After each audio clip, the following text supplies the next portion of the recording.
नमस्कार। हर हर महादेव।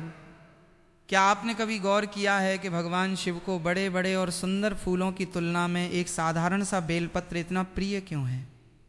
आखिर इस छोटे से 3 पत्तियों वाले बेलपत्र में ऐसा क्या खास है कि जब इसे सच्ची श्रद्धा से भगवान शिव को अर्पित किया जाता है तो इसे शिव पूजा का एक महत्वपूर्ण हिस्सा माना जाता है। हम में से ज़्यादातर लोग बचपन से देखते आए हैं कि शिवलिंग पर जल चढ़ाया जाता है, दूध चढ़ाया जाता है और उसके बाद बेलपत्र जरूर अर्पित किया जाता है। लेकिन क्या आपने कभी सोचा है कि ऐसा क्यों किया जाता है? कमल, गुलाब और दूसरे सुंदर फूलों के होते हुए भी महादेव को बेलपत्र ही इतना प्रिय क्यों माना गया? क्या ये केवल एक पुरानी धार्मिक परंपरा है या फिर इसके पीछे कोई ऐसा गहरा आध्यात्मिक रहस्य छिपा है जिसे हमारे ऋषि मुनियों ने हजारों साल पहले समझ लिया था? और सबसे बड़ी बात, बेलपत्र की 3 पत्तियां आखिर किस चीज का प्रतीक हैं? क्या इन 3 पत्तियों का संबंध भगवान शिव के 3 नेत्रों से है या फिर ब्रह्मा, विष्णु और महेश से? कहा जाता है कि बेलपत्र केवल पेड़ का एक साधारण पत्ता नहीं है, इसके 3 दलों में भगवान शिव से जुड़ी कई गहरी मान्यताएं छिपी हुई हैं। यही वजह है कि सावन के महीने में और विशेष रूप से सोमवार के दिन शिवलिंग पर बेलपत्र चढ़ाने को बहुत शुभ माना जाता है। शिव भक्तों के लिए ये विश्वास है कि जब कोई व्यक्ति बिना किसी दिखावे के केवल सच्चे मन और श्रद्धा से भगवान शिव को एक बेलपत्र भी अर्पित करता है तो महादेव उसके भाव को स्वीकार करते हैं। क्योंकि भोलेनाथ को धन दौलत, महंगे फूल या किसी बड़े दिखावे की आवश्यकता नहीं होती, उन्हें तो बस अपने भक्त का सच्चा भाव चाहिए। लेकिन अब सवाल उठता है कि आखिर बेलपत्र में ऐसी कौन सी विशेषता है? इसके 3 पत्तों का रहस्य क्या है? बेलपत्र को भगवान शिव से इतना गहरा संबंध क्यों दिया गया है? और क्या सच में एक श्रद्धा से चढ़ाया गया बेलपत्र मनुष्य के जीवन में आध्यात्मिक रूप से इतना बड़ा महत्व रखता है? आज की इस वीडियो में हम इसी रहस्य को बहुत ही सरल भाषा में समझेंगे, जानेंगे बेलपत्र की धार्मिक मान्यता, इसके 3 दलों का महत्व और आखिर क्यों महादेव को यह साधारण सा पत्ता इतना प्रिय माना जाता है। तो अगर आप भी भगवान शिव के भक्त हैं तो इस वीडियो को अंत तक जरूर देखिए, क्योंकि हो सकता है अगली बार जब आप शिवलिंग पर बेलपत्र चढ़ाएं तो आपको उसके पीछे छिपा वो अर्थ समझ आए जिसे आप पहले केवल एक परंपरा समझते थे। तो आइए बिना देर किए जानते हैं भगवान शिव और बेलपत्र से जुड़ा ये अद्भुत रहस्य। हर हर महादेव की आवाज संपूर्ण त्रिदेव की आराधना करता है, लेकिन रहस्य यहीं समाप्त नहीं होता। एक और मान्यता कहती है कि बेलपत्र के 3 दल भगवान शिव की 3 दिव्य शक्तियों का प्रतीक हैं। उनका त्रिशूल, उनका तीसरा नेत्र और त्रिगुणों पर उनका नियंत्रण, सत्व, रंज और तम, ये तीनों गुण पूरे संसार को चलाते हैं। लेकिन भगवान शिव इन तीनों से परे हैं, इसलिए जब भक्त 3 पत्तों वाला बेलपत्र अर्पित करता है तो वो प्रार्थना करता है, हे महादेव मुझे भी इन बंधनों से मुक्त कर दीजिए। यही कारण है कि शास्त्रों में स्पष्ट कहा गया है कि एक अखंड त्रिदल वाला बेलपत्र सबसे श्रेष्ठ माना जाता है। यदि उसके 3 पत्ते जुड़े हुए हों, कहीं से टूटे ना हों और श्रद्धा से अर्पित किए जाएं तो उसका पुण्य अनेक यज्ञों के समान बताया गया है। लेकिन प्रश्न अभी भी बाकी था, अगर केवल 3 पत्तों का प्रतीक ही कारण होता तो संसार में और भी अनेक ऐसे पौधे हैं जिनके 3 पत्ते होते हैं, फिर केवल बेल वृक्ष ही इतना पवित्र क्यों माना गया?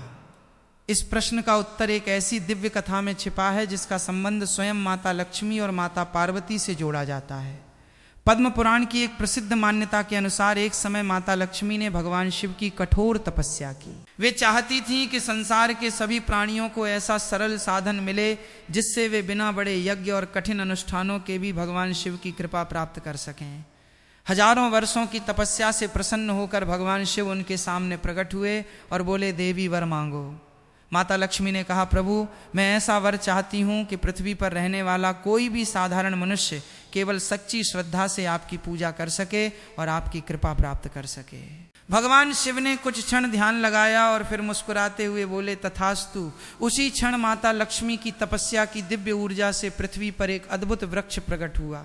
उसकी सुगंध पवित्र थी, उसकी छाया शीतल थी और उसके प्रत्येक पत्ते में दिव्य कंपन था। वही वृक्ष आगे चलकर बेल वृक्ष कहलाया। भगवान शिव ने घोषणा की, जो भक्त श्रद्धा से इस वृक्ष का एक भी अखंड पत्र मुझे अर्पित करेगा, मैं उसके प्रेम को उसी प्रकार स्वीकार करूंगा जैसे किसी ने मुझे अपने हृदय का सबसे पवित्र भाव अर्पित किया हो। तभी से बेल वृक्ष केवल एक पौधा नहीं रहा, वो शिव भक्ति का जीवंत प्रतीक बन गया। लेकिन ये कथा भी संपूर्ण उत्तर नहीं देती, क्योंकि शिव पुराण में एक और रहस्य बताया गया है। एक ऐसी घटना जिसमें एक साधारण शिकारी जो न मंत्र जानता था न पूजा पाठ अनजाने में केवल बेलपत्र अर्पित करके भगवान शिव की कृपा का पात्र बन गया। क्या सचमुच केवल अनजाने में चढ़ाया गया बेलपत्र भी भगवान शिव को प्रसन्न कर सकता है?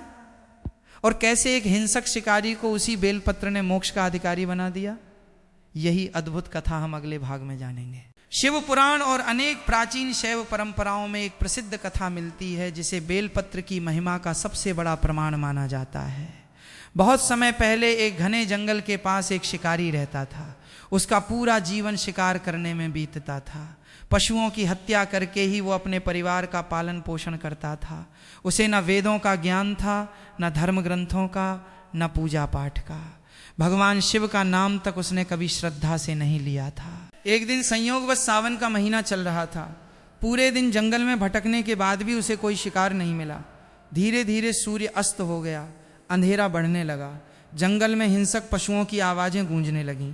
शिकारी ने सोचा कि अब घर लौटना सुरक्षित नहीं है। उसने रात बिताने के लिए एक ऊंचे वृक्ष पर चढ़ने का निर्णय लिया। लेकिन उसे क्या पता था कि जिस वृक्ष पर वो चढ़ रहा है वो कोई साधारण वृक्ष नहीं, बल्कि भगवान शिव को अत्यंत प्रिय बेल का वृक्ष था। उस वृक्ष के ठीक नीचे वर्षों पुराना एक शिवलिंग स्थापित था। समय के साथ वो सूखे पत्तों और मिट्टी से ढक गया था। जंगल में रहने के कारण बहुत कम लोग उसके दर्शन कर पाते थे। शिकारी इस रहस्य से पूरी तरह अनजान था। रात गहराने लगी। भूख और प्यास से उसका शरीर कमजोर होने लगा। लेकिन उसे डर था कि यदि वो सो गया तो कहीं पेड़ से गिर न जाए या कोई जंगली जानवर उस पर हमला न कर दे।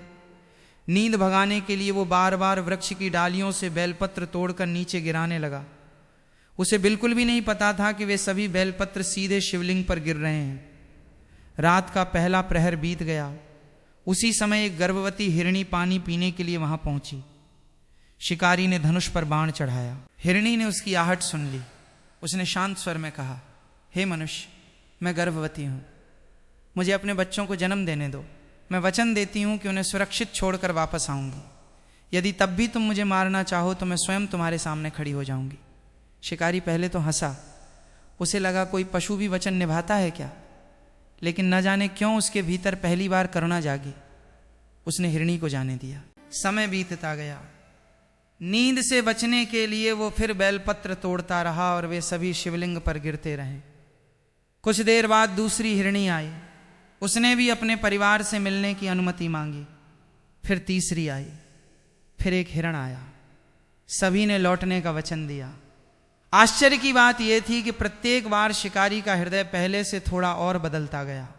उसे समझ नहीं आ रहा था कि आज वो इतना कठोर होते हुए भी किसी को मार क्यों नहीं पा रहा। उधर पूरी रात अनजाने में उसके हाथों से 3 ऐसे कार्य होते रहे जिन्हें शास्त्रों में शिव पूजा का सर्वोत्तम रूप बताया गया है।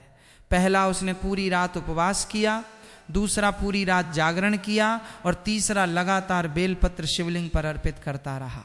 वो पूजा नहीं कर रहा था, लेकिन उसकी हर क्रिया भगवान शिव की आराधना बन चुकी थी। धीरे धीरे ब्रह्म मुहूर्त निकट आने लगा। उसी समय वो अद्भुत घटना घटी जिसने उस शिकारी का पूरा जीवन बदल दिया। जिन हिरणों को उसने जाने दिया था वे सभी अपने वचन के अनुसार वापस लौट आए। वे उसके सामने शांत भाव से खड़े हो गए। उन्होंने कहा, हम अपना वचन निभाने आए हैं, अब तुम अपना कार्य पूरा कर सकते हो। ये दृश्य देखकर शिकारी स्तब्ध रह गया। जिस संसार को वह केवल छल और स्वार्थ से भरा समझता था, वहां आज उसने सत्य, विश्वास और धर्म को अपनी आंखों से देखा। उसके हाथ से धनुष छूट गया। उसकी आंखों से आंसू बहने लगे। वो पहली बार अपने जीवन के पापों को याद करके रो पड़ा। उसी क्षण पूरा जंगल एक दिव्य प्रकाश से भर गया। घंटियों की अनसुनी ध्वनि गूंजने लगी। वातावरण में ऐसी सुगंध फैल गई जैसी पहले कभी नहीं थी। और अगले ही पल स्वयं भगवान शिव उस शिवलिंग से प्रकट हुए। उनके शरीर पर भस्म विराजमान थी। जटाओं में गंगा बह रही थी। मस्तक पर अर्धचंद्र चमक रहा था। तीसरा नेत्र सूर्य के समान तेजस्वी था। भगवान शिव ने मुस्कुराकर उस शिकारी से कहा, वत्स, तुमने अनजाने में ही सही पूरी रात मेरा व्रत किया। तुमने जागरण किया, तुमने बेलपत्र अर्पित किए और सबसे बड़ी बात, तुमने अपने भीतर दया को जन्म दिया। याद रखो, मुझे केवल फूल नहीं चाहिए, मुझे केवल अनुष्ठान नहीं चाहिए, मुझे तो मनुष्य का बदला हुआ हृदय चाहिए। शिकारी भगवान के चरणों में गिर पड़ा। उसने कहा, प्रभु मैंने जीवन भर पाप किए हैं, क्या मुझे भी क्षमा मिल सकती है? भगवान शिव ने कहा, जब मनुष्य अपने अपराध स्वीकार कर लेता है और उसका हृदय बदल जाता है, उसी क्षण उसके नए जीवन की शुरुआत हो जाती है। ऐसा कहा जाता है कि भगवान शिव ने उसे मोक्ष का आशीर्वाद दिया। इसी कथा के कारण शास्त्र कहते हैं कि श्रद्धा से अर्पित किया गया एक अखंड बेलपत्र भी भगवान शिव को अत्यंत प्रिय है। लेकिन इस कथा के पीछे एक और भी गहरा रहस्य छिपा है। आखिर बेल वृक्ष को ही इतना पवित्र क्यों माना गया कि उसके नीचे बैठकर की गई साधना कई गुना अधिक फलदायी बताई गई? क्या सचमुच बेल वृक्ष में देवी पार्वती का निवास माना जाता है? और सावन में बेलपत्र चढ़ाने की सही विधि क्या है? कौन सा बेलपत्र भगवान शिव को कभी नहीं चढ़ाना चाहिए? इन सभी रहस्यों का उत्तर हम इस कथा के अंतिम और सबसे महत्वपूर्ण भाग में जानेंगे। लेकिन क्या आपने कभी सोचा है कि यदि भगवान शिव को केवल श्रद्धा ही प्रिय है, तो फिर शास्त्र बेलपत्र अर्पित करने के इतने विशेष नियम क्यों बताते हैं? आखिर क्यों कहा जाता है कि कुछ बेलपत्र भगवान शिव को कभी नहीं चढ़ाने चाहिए? और क्या सचमुच बेल वृक्ष में स्वयं देवी पार्वती का निवास माना जाता है? यही वो रहस्य है जो बेलपत्र को केवल एक पवित्र पत्ता नहीं बल्कि संपूर्ण शिव साधना का जीवंत प्रतीक बना देता है। स्कंद पुराण और शिव पुराण में वर्णन मिलता है कि बेल वृक्ष अत्यंत पवित्र माना गया है। अनेक शैव परंपराओं में ये मान्यता है कि इस वृक्ष में देवी पार्वती का दिव्य वास है और इसकी जड़ में सभी तीर्थों का निवास माना गया है। इसी कारण बेल वृक्ष को काटना या बिना आवश्यकता उसकी शाखाएं तोड़ना अशुभ माना गया है। कहा जाता है कि जो व्यक्ति श्रद्धा से बेल वृक्ष की सेवा करता है उसे भगवान शिव और माता पार्वती दोनों का आशीर्वाद प्राप्त होता है। इसलिए प्राचीन समय में आश्रमों, शिवालयों और तीर्थ स्थलों के आसपास बेल वृक्ष अवश्य लगाए जाते थे। लेकिन केवल बेलपत्र होना ही पर्याप्त नहीं है। शास्त्र बताते हैं कि भगवान शिव को अर्पित किया जाने वाला बेलापत्र अखंड होना चाहिए।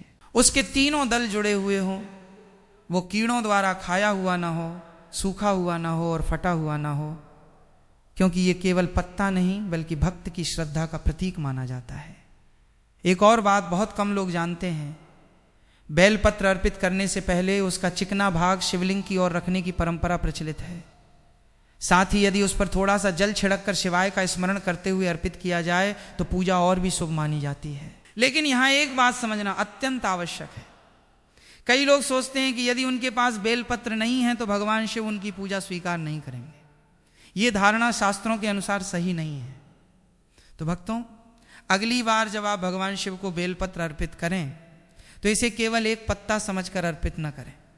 उस बेलपत्र के साथ अपने मन की अशुद्धियों को भी महादेव के चरणों में समर्पित कर दीजिए।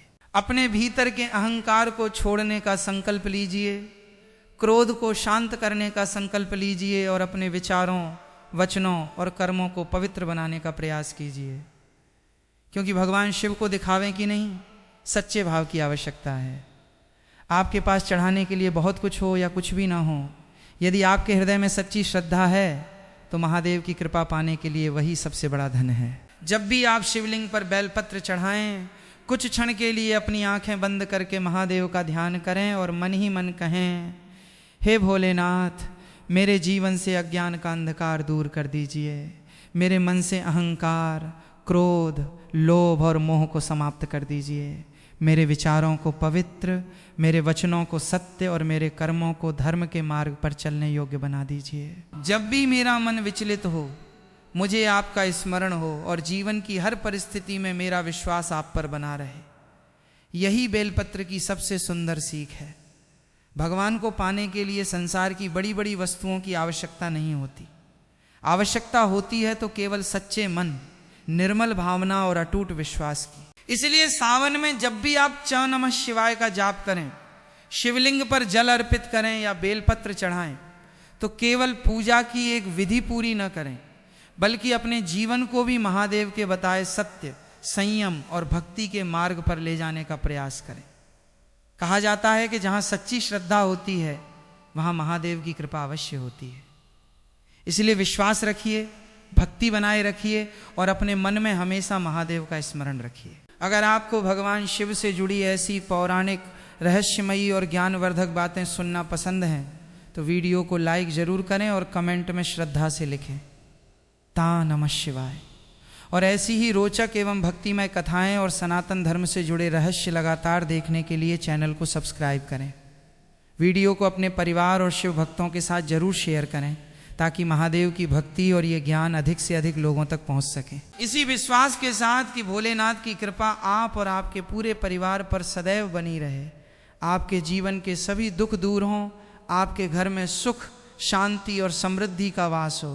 हर हर महादेव, नमः शिवाय।